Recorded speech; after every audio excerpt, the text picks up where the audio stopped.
കൃഷ്ണായ വാസുദേവായ ഹരയേ പരമാത്മനെ പ്രണതക്ലേശനാശായ ഗോവിന്ദായ നമോ നമഃ.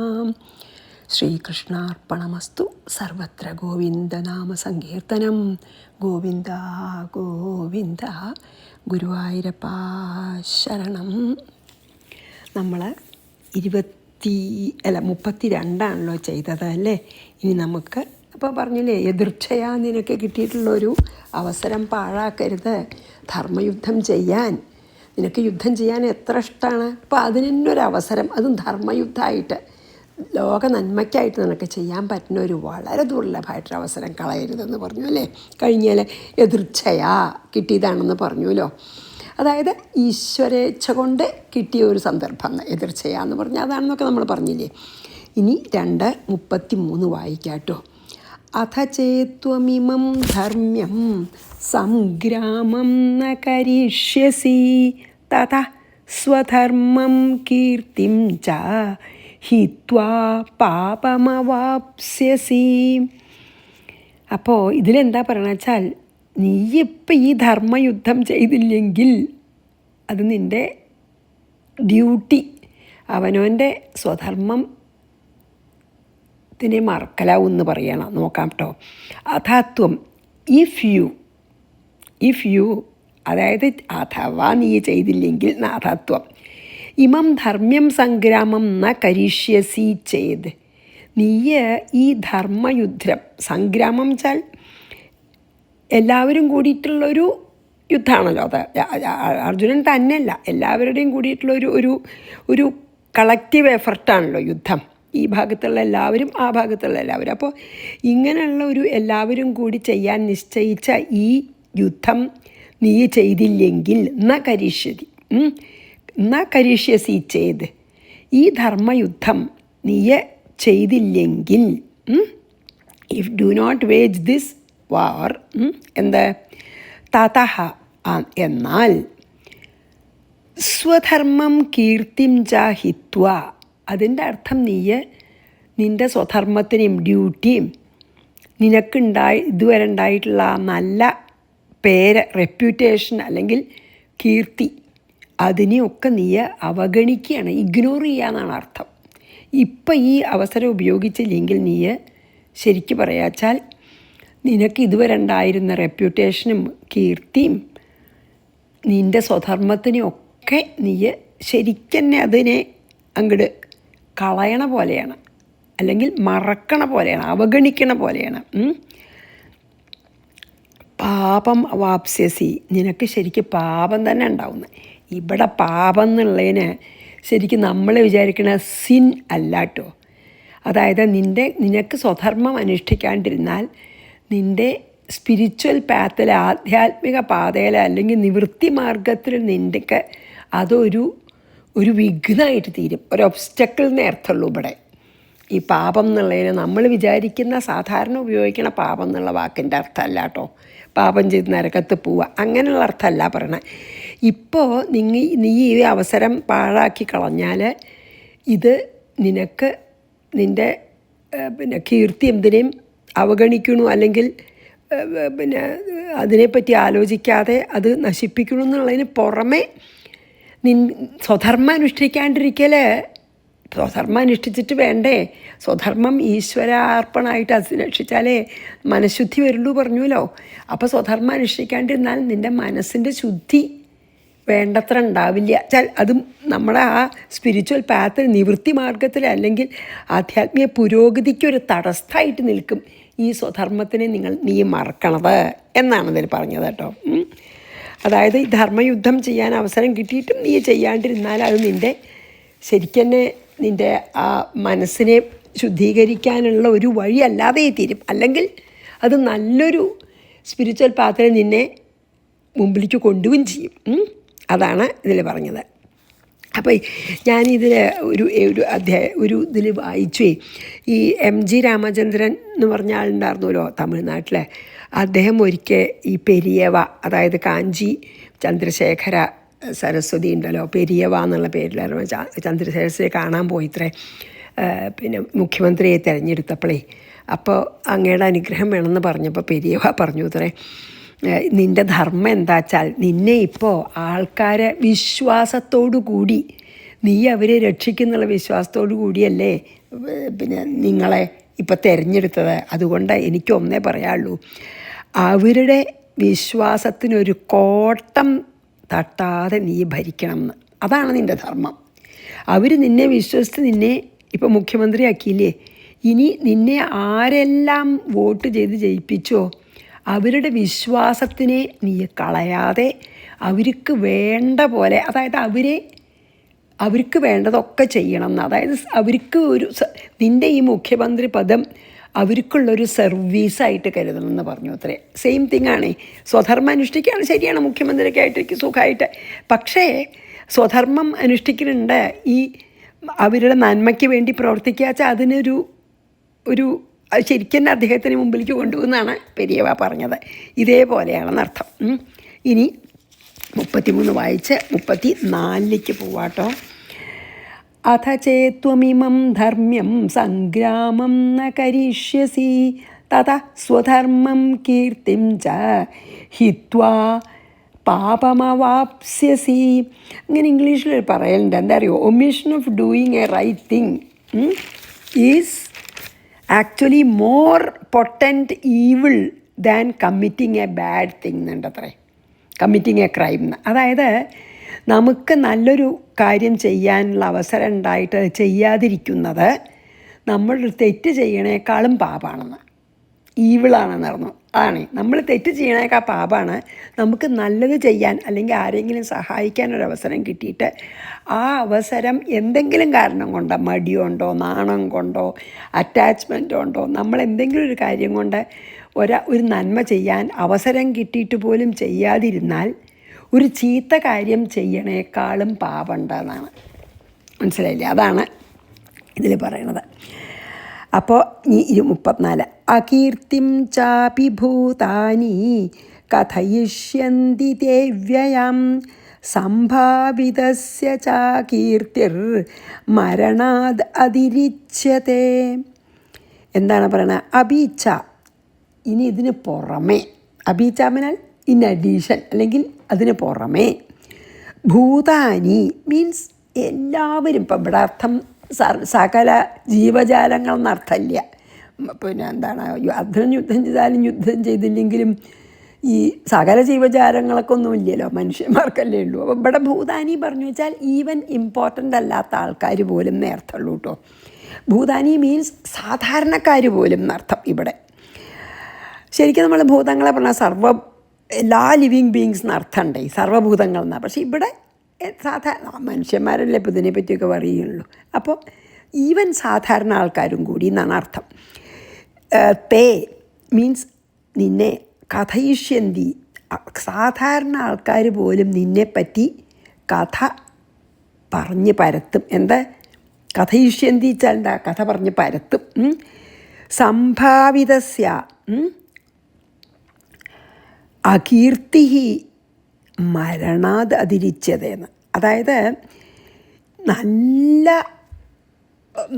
നല്ല ബഹുമാനവും നല്ല പേരും റെപ്യൂട്ടേഷനുള്ള ഒരാൾ, അതായത് ഭൂതകാലത്തിൽ ഇതുവരെ ആയിട്ട് നിനക്ക് നല്ല റെപ്യൂട്ടേഷനും എല്ലാവരാലും ബഹുമാനിക്കപ്പെടുന്നവനും മധ്യപാണ്ഡവൻ എന്നാണ് പറയുക. അതായത് അത്ര ഉത്തമ പാണ്ഡവൻ മധ്യപാണ്ഡവനാണെന്നാണ് പറയുക. മധ്യപാണ്ഡവൻ അർജുനാണല്ലോ, കാരണം ധൃതരാഷ്ട്രം ഭീമനും മുകളിൽ പിന്നെ അർജുനൻ്റെ മീതെ 2 ആളുകളുണ്ട്, പിന്നെ നകുലൻ സഹദേവനും താഴെയാണ്. അപ്പോൾ മധ്യമ പാണ്ഡവൻ എന്നാണ് പറയേ. അപ്പോൾ ഏറ്റവും ഉത്തമമായിട്ടുള്ള ആൾ മധ്യമ പാണ്ഡവനാണെന്ന് എല്ലാവരും പറയും. അത്ര കീർത്തിമാനാണ്. അങ്ങനെ ഇതുവരെ അങ്ങനെ ഉണ്ടായിട്ടുള്ളൂ. അങ്ങനെ ഒരാൾക്കതാണ് സംഭാവിതസ്യ, ഭാവിയിൽ ഭൂതത്തിൽ ഇത്ര കാലമൊക്കെ എല്ലാവരാലും ബഹുമാനിക്കപ്പെട്ടും നല്ല പേരുള്ള ഒരാളും അകീർത്തി, ഈ ഒരു ബാഡ് റെപ്യൂട്ടേഷൻ, ഇപ്പോഴുള്ള ഒരു ചീത്തപ്പേര്, ശരിക്കും പറയാച്ചാൽ അങ്ങനെയുള്ള ഒരാൾക്ക് ഇപ്പം നീ യുദ്ധം ചെയ്യാത്തത് കൊണ്ട് വരാൻ പോണ ആ ചീത്തപ്പേരുണ്ടല്ലോ, അത് മരണം പോലെ കഷ്ടമാണെന്ന്, അല്ലെങ്കിൽ അതിരിച്ചതേ പറയണ്ട, it is verse than death എന്ന്, മരണത്തിനേക്കാളും മോശമാണെന്ന്. മരണത്തിനേക്കാളും നിനക്ക് മോശമാണ് അതാണെന്നാണ് പറയുന്നത്. അതായത് ഇത്ര കാലമായിട്ട് അർജുനനെ മധ്യമ പാണ്ഡവൻ എന്ന് പറഞ്ഞാൽ എല്ലാവർക്കും എന്തൊരു ബഹുമാനമാണ്. എല്ലാവർക്കും വില്ലാളി വീരനാണ്, നല്ല ധൈര്യവാനാണ്, എത്ര വീരശൂര പരാക്രമങ്ങൾ കാണിച്ചിട്ടുണ്ട്, അത്ര എല്ലാവർക്കും ബഹുമാനമാണ്. ആ നല്ല പേരും അർജുനന് വളരെ നല്ല റെപ്യൂട്ടേഷനാണ്, കീർത്തിമാനാണ് കേട്ടോ. അങ്ങനെ ഒരാളൊക്കെ ഈ യുദ്ധം ചെയ്യാണ്ടിരുന്നാൽ അങ്ങേ പറ്റിയിട്ട് സാധാരണ ആൾക്കാർ പോലും ഒരു ഭീരുവാണെന്നോ എന്തെങ്കിലുമൊക്കെ പറഞ്ഞിട്ട് കഥകൾ പരത്തും. അത് നിനക്ക് മരണത്തിനേക്കാളും വേദനാജനകമാവുമെന്ന് പറയുകയാണ്. കാരണം ഇപ്പോഴും ഒരു സന്യാസിയുടെ വൈരാഗ്യമൊന്നും വന്നിട്ടില്ലേ. അപ്പം ഇപ്പം ചെയ്യണില്ല എന്ന് പറഞ്ഞു വെച്ചാലും ചെയ്യാങ്ങിട്ട് എല്ലാവരും എന്താണ് കുറ്റം പറയും, ഭീരുവാണെന്ന് പറയും, ഒന്നിനും കൊള്ളാത്തവനാണെന്നൊക്കെ പറഞ്ഞു വെച്ചാൽ അപ്പം ശരിക്കും വിഷമാവുണ്ടാവും എന്ന് പറയുകയാണ്. അതാണ് ഞാൻ പറയണത്. നിനക്ക് it will really hurt you എന്ന് പറയുകയാണ്. അതാണ് അതിൻ്റെ അർത്ഥം. മരണത്തെക്കാളും കഷ്ടമാണെന്ന് പറയണതിനൊക്കെ അർത്ഥം അതാണ്, അത്രയേ ഉള്ളൂ. അതായത് ഈവൻ അത്ര വലിയ വലിയ ആൾക്കാരൊന്നും മാത്രമല്ല, നാട് മുഴുവൻ എന്നാ പറയാം. അതാണ് ഭൂതാനി പറഞ്ഞത്. നാട് മുഴുവൻ എല്ലാവരും നിന്നെപ്പറ്റി വളരെ മോശമായിട്ടുള്ള അഭിപ്രായം പറയും. ഇത്ര കാലം എങ്ങനെയായിരുന്നു? മനുഷ്യന്മാരുടെ ഇടയിലും കൂടിയല്ല ബഹുമാനം ഉണ്ടായിരുന്നത്. ശിവഭഗവാനും ദേവന്മാർക്കും ഒക്കെ അർജുനനെ ബഹുമാനമാണ്. അത്ര വില്ലാളി വീരനാണ്. ഇതിൻ്റെ കാര്യത്തിൽ ഇത്ര വലിയൊരു archer, best archer in the world. അപ്പോൾ ദേവന്മാർക്കും ശിവന് പോലും അങ്ങനെയുള്ള ആൾക്ക് ഇങ്ങനെ വന്നാൽ വല്ലാത്തൊരു ദുഃഖം തോന്നുന്നുണ്ടാവും. ഇപ്പം നീ ഇല്ല എന്നൊക്കെ പറഞ്ഞാലും ഇങ്ങനെ ഒരു അവമാനം സഹിക്കേണ്ടി വന്നാൽ എല്ലാവരും പറഞ്ഞിട്ടേ നിനക്കപ്പം എല്ലാവരും നല്ല കാര്യമൊന്നുമല്ല പറയുക, ഭീരുവാണ്, ഒന്നിനും കൊള്ളാത്തവൻ, അങ്ങനെയൊക്കെ പറയും എല്ലാവരും. ഇതുവരെ ചെയ്തതൊക്കെ മറക്കും, മനസ്സിലായില്ലേ? അപ്പോൾ ഇതുവരെ നിനക്കുണ്ടായ നല്ല പേര് മുഴുവനും നശിക്കും. അത് നിനക്ക് വളരെ വേദനാജനകമാവും എന്നാണ് അർത്ഥം. അത്രയേ ഉള്ളൂ. അതായത് അർജുനനെ ബോധ്യപ്പെടുത്തണമല്ലോ, ചെയ്യന്നെയാണ് വേണ്ടത്. അകീർത്തിം ചാപി ഭൂതാനി കഥയിഷ്യന്തി തേ വ്യയം സംഭാവിതസ്യ ചാകീർത്തിർ മരണാത് അതിരിച്യതേ. ഇതൊക്കെ ശരിയാണ് നമ്മുടെ ജീവിതത്തിൽ ആലോചിച്ച് നോക്കിയാലേ, അല്ലേ? നല്ല പേരൊക്കെ ഉള്ള ഒരാളെ എന്തെങ്കിലും ഒരു ചീത്ത കാര്യം ചെയ്താൽ സാധാരണ ഒരാൾക്ക് ചീത്ത കാര്യം ചെയ്യണേക്കാളും നാട് മുഴുവൻ പരസ്യവും, ഇല്ലേ? ശ്രീകൃഷ്ണൻ, അതുകൊണ്ടാണ് ശ്രീകൃഷ്ണൻ സെമന്തകം പോയപ്പോൾ വേഗം പോയി അത് കണ്ടുപിടിച്ചത്. ശ്രീകൃഷ്ണൻ കട്ടെടുത്തു എന്നങ്ങോട്ട് പറഞ്ഞു, അല്ലേ? സെമന്തകം കാണാണ്ടായപ്പോൾ അപ്പം ശ്രീകൃഷ്ണൻ തീർച്ചയാക്കി അത് പറ്റില്ല. കാരണം കുറേ ആൾ വിശ്വസിക്കും. അതുകൊണ്ടാണ് അത് കൊണ്ടുപോയി ഞാനല്ലാന്ന് തെളിയിച്ചു ശ്രീകൃഷ്ണൻ പോലും. അപ്പോൾ പിന്നെ നമുക്ക് പലപ്പോഴും ഇല്ലാത്തൊക്കെ പറഞ്ഞാൽ വിഷമാവില്ലേ? അപ്പോൾ അങ്ങനെ വരുമെന്ന് പറയണം. ഇനി 35 ഭയാത് രണാത് ഉപരതം, അല്ല അത് വായിക്കണ്ടേ. അകീർത്തിം ചാഭിഭൂതാനി കഥയിഷ്യന്തി തേ വ്യയം, വായിച്ചതുകൊണ്ട്. സംഭാവിതസ്യ ചാകീർത്തിർ മരണാത് അതിരിച്യതേ. രണ്ടാമത് വായിച്ചു, മൂന്നാമത് വായിക്കണം എന്നാണ് ഭഗവാന്, അതന്നെ പറയാനുള്ളൂ. പിന്നെ ഭയാത് രണാത് ഉപരതം മംസ്യന്തേ ത്വം മഹാരഥാ യേഷാം ച ത്വം ബഹുമതോ ഭൂത്വാ യസ്യസി ലാഘവം. ഇനിയും പറയണത് തന്നെ കേട്ടോ. മഹാരഥാഃ ത്വാം മംസ്യന്തേ, വലിയ നിൻ്റെ ശത്രുപക്ഷത്തുള്ള വലിയ പിന്നെ അവനവൻ്റെ പക്ഷത്തുള്ളവരുണ്ട്, പ്രത്യേകിച്ച് ശത്രുപക്ഷത്തുള്ള വലിയ മഹാരഥന്മാരായിട്ടുള്ള യോദ്ധാക്കളൊക്കെ ഭയാത് രണാത് ഉപരതം, നീയ് പേടിയോണ്ട്, വെറും ഭീരുത്വം കൊണ്ടാണ് ഈ യുദ്ധം ചെയ്യാത്തതെന്ന് പറയും. യുദ്ധത്തിൽ നിന്ന് മാറി നിൽക്കണത്. ഭയാത് രണാത് ഉപരതം, നീ ഭയം കൊണ്ടാണ് യുദ്ധത്തിൽ നിന്ന് മാറി നിൽക്കുന്നത് എന്ന് ശത്രുപക്ഷത്തുള്ളവരും നമ്മുടെ പക്ഷത്തുള്ളവരും പറയും. ശത്രുപക്ഷത്തിലത്തെ മഹാരഥന്മാർ വലിയ യോദ്ധാക്കൾ മുഴുവൻ അത് പറയും. അതുകൊണ്ടാണ് നീ ഈ യുദ്ധത്തിൽ നിന്ന് മാറി നിൽക്കണമെന്ന്. വെറും ഭീരു കവേർഡായിട്ടാണ് പറയും. യേഷാം ബഹുമതഃ ഭൂത്വ, ഇതുവരെ നിന്നോട് ആരൊക്കെയാണ് ബഹുമാനം കാണിച്ചിരുന്നത് അവരൊക്കെ ഇത്ര കാലവും നിന്നോട് ബഹുമാനം കാണിച്ച ശത്രുപക്ഷത്തുള്ളവർക്കൊക്കെ ബഹുമാനമുണ്ടേ. ഇതുവരെ നിന്നോട് ബഹുമാനം കാണിച്ചവരൊക്കെ നമ്മുടെ പക്ഷത്തും ശത്രുപക്ഷത്തും ഒക്കെ അവരൊക്കെ തം ലാഘവം യാസ്യസി, നിന്നെ ഒട്ടും വില ഇല്ലാത്ത ഒരാളായിട്ട് കരുതും, അല്ലെങ്കിൽ നിന്നോട് വില ഇല്ലാതെ പെരുമാറും. അതായത് വലിയ വലിയ യോദ്ധാക്കളുണ്ട് രണ്ട് ഭാഗത്തും. അത് പ്രത്യേകിച്ചും ശത്രുപക്ഷത്തുള്ള യോദ്ധാക്കൾ അവരൊരിക്കലും നിൻ്റെ നന്മ കൊണ്ടാണ് യുദ്ധം ചെയ്യാത്തതെന്ന് മനസ്സിലാക്കാൻ പോണില്ല. ഈ ദയോണ്ടും അവരോടുള്ള സ്നേഹം കൊണ്ടും ദയോണ്ടുമാണ് അർജുനൻ യുദ്ധം ചെയ്യാത്തതെന്ന് ശത്രുപക്ഷത്തുള്ള ഒരു യോദ്ധാവും വലിയ വലിയ ഒരു യോദ്ധാക്കളും നിൻ്റെ നന്മ കൊണ്ടാണ് നീ യുദ്ധം ചെയ്യാത്തത്, അല്ലെങ്കിൽ നിനക്ക് ദയ കൊണ്ടും സ്നേഹം കൊണ്ടുമാണെന്ന് അവർ മനസ്സിലാക്കാനേ പോണില്ല. അവരൊറ്റ കാര്യമേ പറയുള്ളൂ, നീ ഒരു വെറും കവേർഡ് ഭീരുവാണ്, തോൽക്കൂന്ന് പേടിച്ചിട്ടാണ് യുദ്ധം ചെയ്യാത്തതെന്ന് പറയും. എന്നിട്ടോ ഇതുവരെ നിന്നെ ബഹുമാനിച്ചിരുന്നവരൊക്കെ നിന്നെ ഇനി മോശമായിട്ട് നിന്നോട് പെരുമാറാൻ തുടങ്ങും, അല്ലെങ്കിൽ വിലയില്ലാത്ത പോലെ പെരുമാറാൻ തുടങ്ങും. അതുറപ്പാണ് എന്ന് ശ്രീകൃഷ്ണൻ കാട്ടിക്കൊടുക്കുകയാണേ. സോറി, ഒരു പോസ് വന്നു. എന്താ പറയുക, ഭയങ്കര വെറുതെ ഒരു തൊണ്ടയ്ക്കൊരു ഇറിറ്റേഷൻ കുരയ്ക്കുക.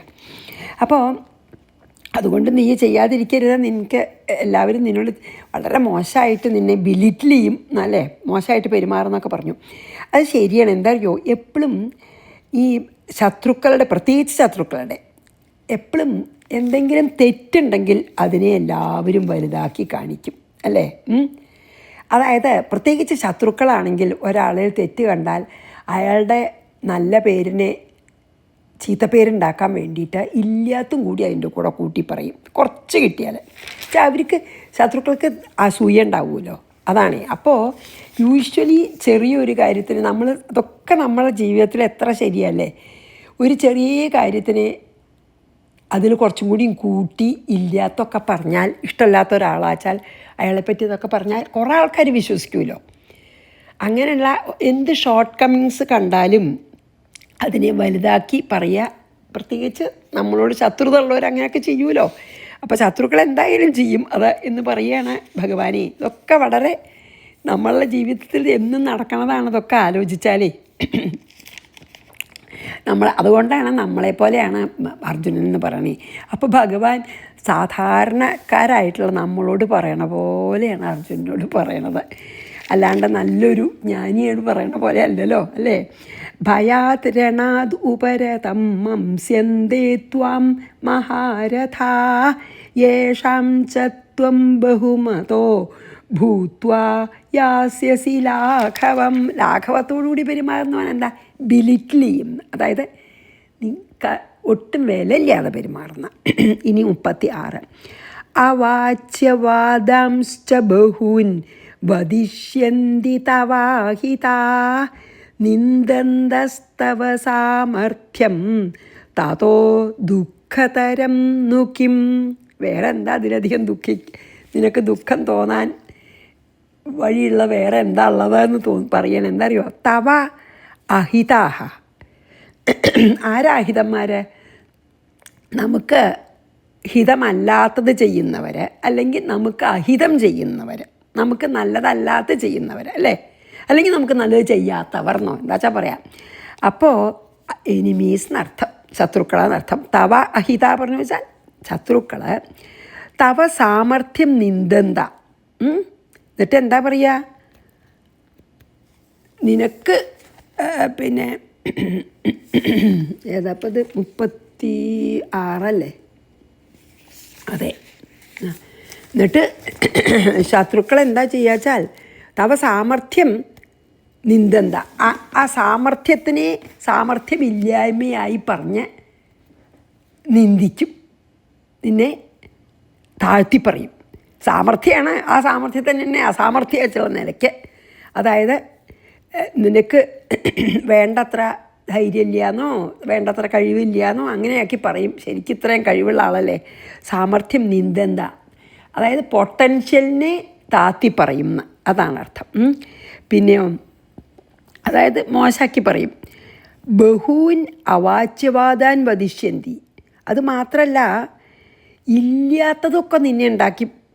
ബഹൂൻ അവാച്യവാദാൻ, അവാച്യവാദം വെച്ചാൽ അൺട്രൂ, ശരിക്കില്ലാത്തതൊക്കെ അതിൻ്റെ കൂടെ കൂട്ടി പറഞ്ഞിട്ട് വദിഷ്യന്തി. അങ്ങനെയാണ് ലോകം, അങ്ങനെയാണ്. പിന്നെ ശത്രുക്കളൊക്കെ എന്തെങ്കിലും ഒരു ചെറിയ തെറ്റ് കണ്ടാൽ അതിനെ വലുതാക്കി, അതിനെ ഊതി ഊതി വലുതാക്കിയിട്ട് അതിലില്ലാത്ത കാര്യങ്ങളൊക്കെ അവരുടെ ഇമാജിനേഷൻ അനുസരിച്ച് ചേർത്ത് എല്ലാ ദിക്കിലും അങ്ങോട്ട് പറഞ്ഞ് പരത്തും. അപ്പോൾ തതഹ ദുഃഖകരം കിംന്നു, ഇതിനേക്കാളും ദുഃഖകരമായിട്ട് നിനക്ക് എന്താ ഉണ്ടാവുക? നിനക്കിപ്പോൾ അത്രയൊക്കെ വൈരാഗ്യമല്ലേ വന്നിട്ടുള്ളൂ. അപ്പോൾ ഇങ്ങനെയൊക്കെ ഉണ്ടായാൽ ശത്രുക്കളെ വെറും ഭീരുത്വം കൊണ്ടാണ് യുദ്ധം ചെയ്യാണ്ടിരുന്നത്. പിന്നെ എന്താ പറയുക, ഒരു കഴിവൊന്നുമില്ല, ഇതുവരെയൊക്കെ വല്ലവരുടെയും കഴിവ് ഉപയോഗിച്ചിട്ടൊക്കെ ചെയ്തതാണ് എന്ന് പറഞ്ഞ് ഇല്ലാത്തതും ഉള്ളതും ഒക്കെ പൊടുപ്പും തൊങ്ങലും വെച്ചെന്ന് നമ്മൾ പറയൂലോ.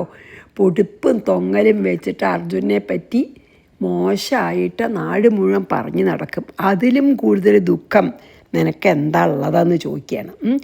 അതായത് അവർ പെർപ്പസ്ലി വേണച്ചിട്ട് നിൻ്റെ നന്മകളെയൊക്കെ അങ്ങ് മറക്കും. നീ എത്ര വലിയ വില്ലാളി വീരനാണ്, എത്ര ആൾക്കാരെ തോൽപ്പിച്ചിട്ടാണ് ദ്രൗപദിയെ വിവാഹം കഴിച്ചത് അല്ലേ,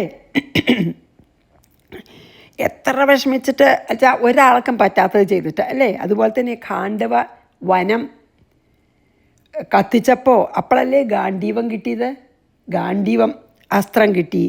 പിന്നെയോ പിന്നെ എന്താണ്, ശിവൻ വളരെയധികം സന്തോഷിച്ചിട്ട് അർജുനൻ്റെ കഴിവും കണ്ടിട്ട് അത്ര സന്തോഷിച്ചിട്ടാണ് പശുപതാസ്ത്രം കൊടുത്തു ശിവൻ, ഗാന്ധീവം കിട്ടി. പിന്നെ ദ്രൗപദി എത്ര വലിയൊരു ഫീറ്റിലാണ് തോൽപ്പിച്ച എല്ലാവരെയും അല്ലേ. ഇതൊക്കെ ആൾക്കാർ മറക്കും. ഇങ്ങനെ ബാക്കിയുള്ളവരൊന്നും ചെയ്യാത്ത വളരെ അത്ഭുതകരമായിട്ടുള്ള കൃത്യങ്ങൾ അർജുനൻ ചെയ്തെന്നു വെച്ചാലും അവർ അതൊക്കെ പെർപ്പസ്ലി അവർ മറക്കും, അല്ലെങ്കിൽ മറന്നു നടിക്കും. എന്നിട്ട് നിന്നെപ്പറ്റി ഇല്ലാത്തതും ഉള്ളതും എല്ലാം പൊടുപ്പും തൊങ്ങലും വെച്ച് പറയും. അപ്പോൾ വല്ലാത്ത നിൻ്റെ റെപ്യൂട്ടേഷന് വല്ലാത്തൊരു ഇത് വരും, മോശം വരും, നിൻ്റെ നല്ല പേര് മുഴുവൻ നഷ്ടപ്പെടും. അപ്പോൾ ഇപ്പം നീ യുദ്ധം ചെയ്തില്ലെങ്കിൽ നിന്നെ അവർ കൊല്ലും എന്നുള്ളതിനേക്കാളും അതിന് ഞാൻ ഉണ്ടല്ലോ നിൻ്റെ കൂടെ.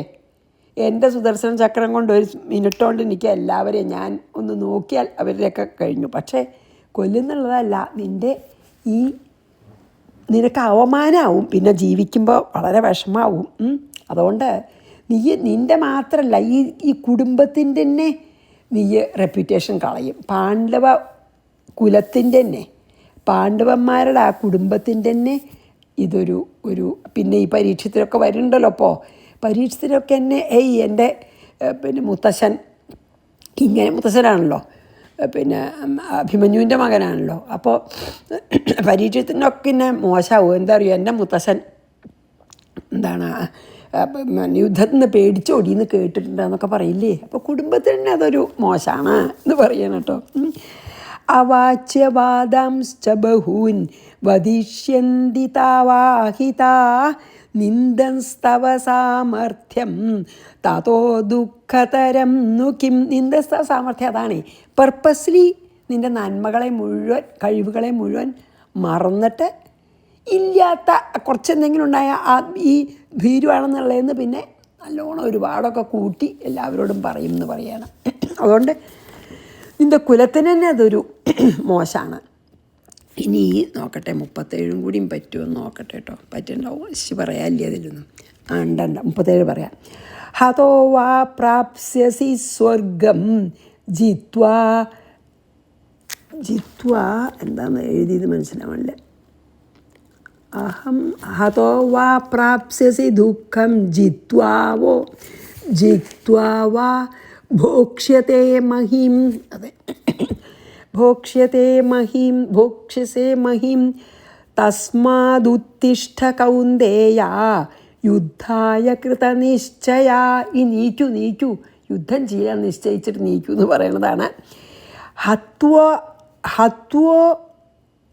അല്ല സോറി അതെ. ഹേ കൗന്ദേയ, ഹേ അർജുന, ഹതോ എന്നാണ്. അതായത് ഹത്വ എന്നല്ല കേട്ടോ, അത് ഞാൻ ഇത് വളരെ ലൈറ്റായിട്ടുള്ള പ്രിൻ്റാണ്. ഹതോവാ സ്വർഗം പ്രാപ്സ്യസി എന്നാണ്. ഹതോവാ അങ്ങനെയാണ് ഞാൻ വായിച്ചതുകൊണ്ട് കേട്ടോ, പിന്നെ പറയുമ്പോഴാണ് തെറ്റിയതൊക്കെ. ഹതോവാ മീൻസ് കൊല്ലപ്പെട്ടാലോ സ്വർഗത്തെ പ്രാപ്സ്യസി നീ പ്രാപിക്കും. നീയിപ്പോൾ യുദ്ധത്തിൽ മരിച്ചാൽ വീരസ്വർഗം കിട്ടുമല്ലോ. അപ്പം അഥവാ അവർ ശത്രുക്കളാൽ നീ കൊല്ലപ്പെട്ടു എന്ന് തന്നെ വിചാരിച്ചോളൂ. അതൊരിക്കലും ഉണ്ടാവാൻ പോണില്ല. പക്ഷേ അഥവാ നിന്നെ ശത്രുക്കൾ കൊന്നു വിചാരിച്ചോളൂ. എന്നാലും യുദ്ധം ചെയ്ത് മരിച്ചാൽ വീരസ്വർഗം കിട്ടി. അപ്പം നിനക്ക് കൊല്ലപ്പെട്ടാൽ സ്വർഗം കിട്ടും. പ്രാപിക്കും, നീ സ്വർഗത്തെ പ്രാപിക്കും. സ്വർഗം പ്രാപ്സ്യസി. ജിത്വാവാ ജയിച്ചാലോ മഹീം, നിനക്ക് രാജ്യം കിട്ടും. ഭൂമി കിട്ടും, മഹീം കിട്ടും, രാജ്യം കിട്ടും. ഭോക്ഷ്യസേ, നീ ഈ രാജ്യത്തെ അനുഭവിക്കും. അതായത് പിന്നെ മഹിം ഭോക്ഷ്യസേ, അതായത് നീ കൊല്ലപ്പെട്ടാൽ നിനക്ക് സ്വർഗം ലഭിക്കും. ജിത്വാവ ജയിച്ചാലോ നിനക്ക് മഹിം ഭോക്ഷ്യസേ, നിനക്ക് രാജ്യം കിട്ടിയിട്ട് സുഖിക്കാം. സുഖഭോഗങ്ങൾ രാജാവായിട്ട് സുഖിക്കാം. തസ്മാത് അതുകൊണ്ട് യുദ്ധത്തിനായി കൃതനിശ്ചയ, ഞാൻ യുദ്ധം ചെയ്യുന്ന ഡിറ്റർമിനേഷനോട് കൂടിയിട്ട് നിശ്ചയിച്ചിട്ട്, യുദ്ധത്തിനായിട്ട് നിശ്ചയിച്ചവനായിട്ട്, കൃതനിശ്ചയ പറഞ്ഞില്ലേ, ഡിറ്റർമിൻഡായിട്ട് ഉത്തിഷ്ഠ നീക്കൂ. അവിടെ ഇരിക്കുകയാണല്ലോ. അപ്പോൾ ഞാൻ യുദ്ധം ചെയ്യണില്ല പറഞ്ഞ ആയുധമൊക്കെ താഴ്ത്ത് വെച്ചാൽ അങ്ങോട്ട് ഇരുന്നൂല്ലോ രഥത്തിലേ. അതുകൊണ്ടാണ് നീക്കാൻ പറയണത്. എന്തിനാ നീ വിഷമിക്കട? കൊല്ലപ്പെട്ടാൽ നിനക്ക് സ്വർഗം കിട്ടും. കാരണം ഏത് ശൂരന്മാരും യുദ്ധത്തിൽ മരിച്ചാൽ വീരസ്വർഗം എല്ലാവർക്കും കിട്ടും. അല്ല, ഈ പാണ്ഡവന്മാരെ ജയിച്ചാലോ നിനക്ക് രാജ്യം അനുഭവിക്കാം. രണ്ടായാലും നിനക്ക് ഒരു കുഴപ്പം വരാൻ പോണില്ല. അതുകൊണ്ട് ഞാൻ ഒന്നുകിൽ മരിച്ചിട്ട് ഞാൻ സ്വർഗത്ത് പോവും, അല്ലെങ്കിൽ ഞാൻ ശത്രുക്കളെ ജയിച്ചിട്ട് രാജ്യം ഭരിക്കും എന്ന് വിചാരിച്ചിട്ട് നിശ്ചയബുദ്ധിയോട് കൂടിയിട്ട് നീ യുദ്ധത്തിനായിട്ട് നീക്കൂ എന്ന് പറഞ്ഞു. അതാണ് അതിൽ പറഞ്ഞത്. അപ്പോൾ ഇനി അടുത്തത് കൂടിയും ചെയ്യാൻ പറ്റുമോ? വേണ്ട, 27 മിനിറ്റായി. അപ്പോൾ നമുക്ക് ഇവിടെ നിർത്തനിൽ ഭേദം. അപ്പോൾ അതാണ് ഇപ്പോൾ പറയുക. അതായത് സ്വധർമ്മം അനുഷ്ഠിക്കൽ ഒരു പ്രത്യേക അതുകൊണ്ട് സ്പിരിച്വൽ പാത്തിലും നീ അല്ലെങ്കിൽ പിന്നോക്കം പോവും, അല്ലെങ്കിൽ ഒട്ടും പുരോഗമിക്കില്ല. അപ്പോൾ ഇവിടെ ഈ ഒരു സന്ദർഭത്തിൽ മരണമാണെങ്കിലും വിജയമാണെങ്കിലും നിനക്ക് നല്ലതാണ്, ശ്രേയസ്കരാണ്. മരിച്ചാലും ശ്രേയസ്കരൻ, ജയിച്ചാലും ശ്രേയസ്കരൻ. പിന്നെ എന്തിനാ യുദ്ധം ചെയ്യാണ്ടിരിക്കണം? അത് മാത്രമല്ല, ചെയ്തില്ലെങ്കിൽ പോരാത്തതിന് സ്വധർമ്മം അനുഷ്ഠിച്ചില്ല എന്നുള്ളതുമുണ്ട്. അപ്പോൾ സ്വധർമ്മം അനുഷ്ഠിക്കാത്തതുകൊണ്ട് പിന്നുള്ള ദുഃഖവും വിഷമവും പിന്നെ ആധ്യാത്മിക പുരോഗതി ഇല്ലായ നിവൃത്തി മാർഗത്തിൽ ഒരു തടസ്സമൊക്കെ ആവും. അതൊരു വല്ലാത്തൊരു ഒരു തോൽവിയും. അപ്പോൾ നമ്മുടെ യുദ്ധം പറഞ്ഞാൽ എന്താ? ഇപ്പം നമ്മുടെ ജീവിതത്തിൽ അതെന്താണ്? നമ്മൾ ശരിക്കും അതാ വളരെ ഇമ്പോർട്ടൻ്റ് ആട്ടോ. നമ്മുടെ ജീവിതത്തിൽ എന്താ യുദ്ധം വെച്ചാൽ നമ്മുടെ പ്രോബ്ലംസിനെ നമ്മളിങ്ങനെ ഫേസ് ചെയ്യണത് അല്ലേ? നിത്യം നമുക്ക് വന്നുകൊണ്ടും പോയിക്കൊണ്ടിരിക്കുന്ന പ്രോബ്ലംസ് ഉണ്ടല്ലോ, അതിനെ ഫേസ് ചെയ്യലാണ് നമ്മുടെ യുദ്ധം. അപ്പോൾ നമുക്ക് അതിനെയൊക്കെ ധൈര്യമായിട്ട് ഫേസ് ചെയ്തിട്ട് അതിനെ കടന്നു പോകണം എന്നാണ് ഭഗവാൻ പറയണവിടെ. അപ്പോൾ അർജുനനെ ഇങ്ങനെ നിമിത്താക്കിയിട്ട് നമ്മളോട് പറയുകയാണ്, അർജുനനോട് പറയണ പോലെ നമ്മളോട് പറയുകയാണ്, നിങ്ങൾക്കും ഇതുപോലെ ജീവിതത്തിൽ യുദ്ധഘട്ടങ്ങൾ അനവധി പ്രോബ്ലംസ് ഉണ്ടാവും. അപ്പോൾ ഒക്കെ നിങ്ങൾ ധൈര്യത്തോടു കൂടി അതിനെ അഭിമുഖീകരിച്ച് മുമ്പോട്ട് പോകണം. അതാണ്. അപ്പം അർജുനെ നിവൃത്തീകൃത്യ എന്നാണ്, അർജുനെ നിമിത്താക്കിയിട്ടെന്നാണ് പറയുക. അല്ലാതെ ഈ സർക്കംസ്റ്റൻസസിന് നമുക്ക് വരുന്ന വിധിക്ക് കീഴടങ്ങല്ല വേണ്ട, ധൈര്യപൂർവ്വം അതിനെ ഫേസ് ചെയ്യണം. അങ്ങനെയുള്ളവർക്കാണ് ജീവിതത്തിൽ മുമ്പോട്ട് പോകാൻ പറ്റുള്ളൂ എന്ന് പറയുകയാണ് കേട്ടോ. അതായത് ഇങ്ങനെ ഒരു പറയലുണ്ട്, ഉദ്യമേന ഹി സിദ്ധ്യന്തി കാര്യാണി ന മനോരഥൈഹി ന ഹി സുപ്തസ്യ സിംഹസ്യ പ്രവിശന്തി മുഖേ മൃഗാഹ. എന്താ വെച്ചാൽ അത്ര പ്രധാനമാണ് നമ്മളെ പ്രോബ്ലങ്ങളെയൊക്കെ നമ്മൾ ധൈര്യപൂർവ്വം ഫേസ് ചെയ്ത് അതിനെ മറികടക്കണം എന്നാണ് നമുക്കുള്ള ഉപദേശം. അത് പറഞ്ഞ് ഞാൻ ഇവിടെ നിർത്താം. ശ്രീകൃഷ്ണാർപ്പണമസ്തു. സർവത്ര ഗോവിന്ദനാമ സങ്കീർത്തനം. ഗോവിന്ദ ഗോവിന്ദ. ഗുരുവായൂരപ്പാ ശരണം. സമസ്താപരാധം ക്ഷമസ്വമേ.